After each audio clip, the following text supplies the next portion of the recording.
Hello, welcome back. Armed soldiers have been deployed in UK cities as the terror threat level remains, quote, critical in the country since Monday's terror attack in Manchester, when a suicide bomber killed 22 people at a concert and left scores injured.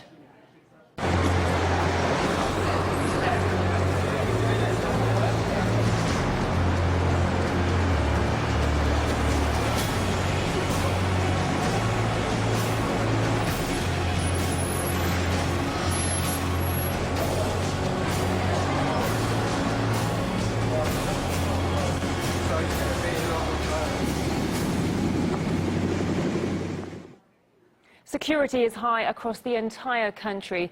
In Brighton, a Royal Mail sorting office was evacuated. Police arrested a man on suspicion of possessing a firearm. Hospitals in Britain have been warned to prepare for another possible terror attack this public holiday weekend, in a letter sent out by the trauma department of the country's National Health Service.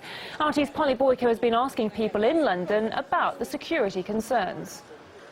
I'm standing outside Buckingham Palace, where, just like everywhere else in the British capital, it's not quite business as usual ever since the Manchester bombing. This could look like a scene straight off a postcard, were it not for the soldiers guarding the palace. How does it make you feel, soldiers on the streets? Secure. Yeah, safe. Yeah. Reassuring. I don't know about stopping anything, you know. These people, if they want to try, they'll try, won't they? Does it make me feel safer? I think it makes me rather scared. I have a lot of friends that cancelled trips to London this week because of everything that's going on. I think it's good that they are here. We are here. They will not win. We will win. I think it's useful they've got the added protection, but I think, you know, it's very difficult to protect everybody all the time. So I think, yeah, it's good to know that we've got some people there looking out for us, but I think we've all got to be vigilant and keep an eye out for ourselves, really. As it stands, the military is now helping to protect tourist hotspots, transport hubs and key infrastructure like power stations. The Prime Minister, Theresa May, has urged the public to remain extra vigilant. And tourists might be disappointed to learn that Parliament is closed to the public while that critical threat level remains in place. So it is still London, but not quite as you might know it.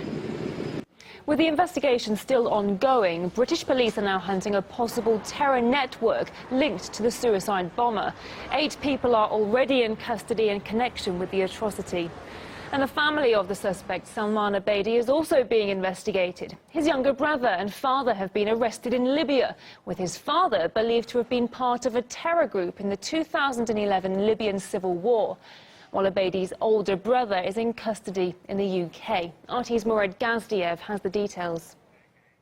Like father, like sons. In the case of the Manchester bomber, it really does appear to run in the family, although it's still early. Ramadan Abedi, the father of the suicide bomber, allegedly fought against Gaddafi during the Libyan civil war, as did a whole lot of his fellow Mancunians. We were in the same group over there. We called ourselves the Manchester Fighters. We even had our own logo. 3/4 of the fighters at the beginning of the revolution were from Manchester. The Manchester Fighters, who, by the way, came and went as they pleased. The British government apparently turned a blind eye to their comings and goings. After all, they were doing God's, well, Downing Street's work, getting rid of Gaddafi, in the process radicalizing, learning to kill and make bombs. But that's just war, right?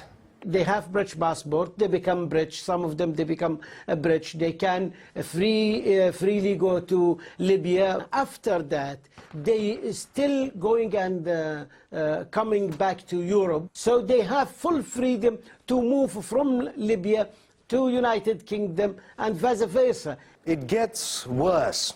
According to some reports, Abedi Sr. was a member of the Libyan Islamic Fighting Group, which he says he supports but claims not to have been a member of. The group had alleged relations, close ones, with Al-Qaeda and had been a designated terrorist organization by the UK more than a decade ago. Abedi Sr. has now been arrested in Libya. as has another of his sons for his alleged links to Islamic State. And here's more on that oversight. For years, the media, BBC, The Guardian, referred to the Libyan Islamic fighting group as rebels, not terrorists, rebels fighting Gaddafi. The enemy of my enemy is my friend, the phrase goes. Of course, it all changed when that bomb blew in Manchester Arena. Suddenly, they turned retroactively back into a terrorist organization. When they like what they're doing, they call them rebels. When not, they're terrorists. How's that for consistency? During the terror probe, an intelligence sharing scandal has broken out between the UK and the US, leading to a temporary halt in cooperation. While in London, the US Secretary of State Rex Tillerson said his country regrets the leaks and takes full responsibility. RT's Caleb Morpin has more on the security row between the two countries. Forget the information era. We're living in the era of leaked information now. Hardly a day goes by without another leak and another scandal. Most recently, the U.S. was embarrassing the U.K.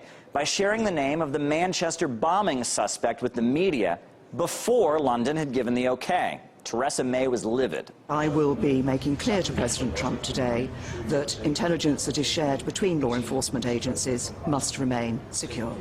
Now, Donald Trump's also been left red-faced on multiple occasions after unnamed sources spilled the beans, and he too is livid. I think it was disgraceful that the intelligence agencies allowed any information that turned out to be so false and fake out. From intelligence, papers are being leaked, things are being leaked. It's criminal action, criminal act. Trump's vowed to put an end to the culture of leaking that appears to have taken root, though some may find it a bit rich, coming from a man who himself stands accused of giving away secrets to foreign governments. Who exactly President Trump leaked highly classified intelligence information to the Russian diplomats was in fact Israel. President Trump is accused of leaking classified information in a meeting with a Russian foreign minister. Even the reports that Trump leaked highly classified Israeli intelligence to Russian officials did not dampen the meetings. The President of the United States appears to blurt out some fairly highly classified information to a foreign leader. He appears to have given President Duterte of the Philippines, the location of 2 U.S. nuclear submarines.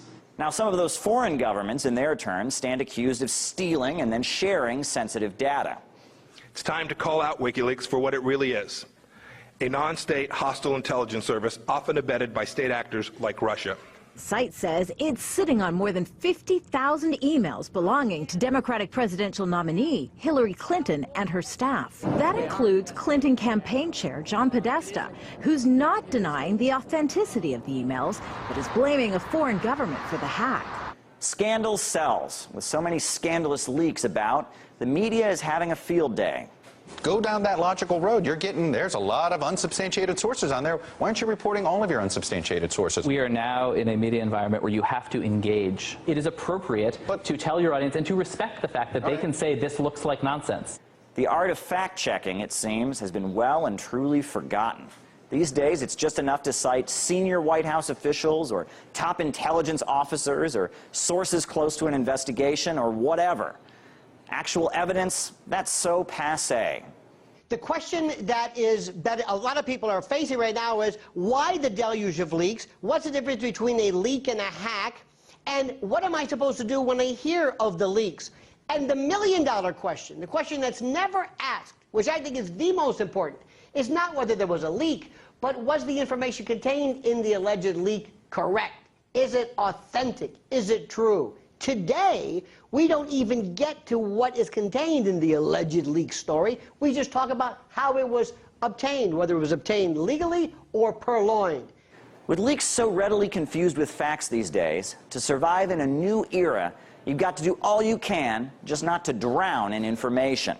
Caleb Maupin, RT, Washington, D.C.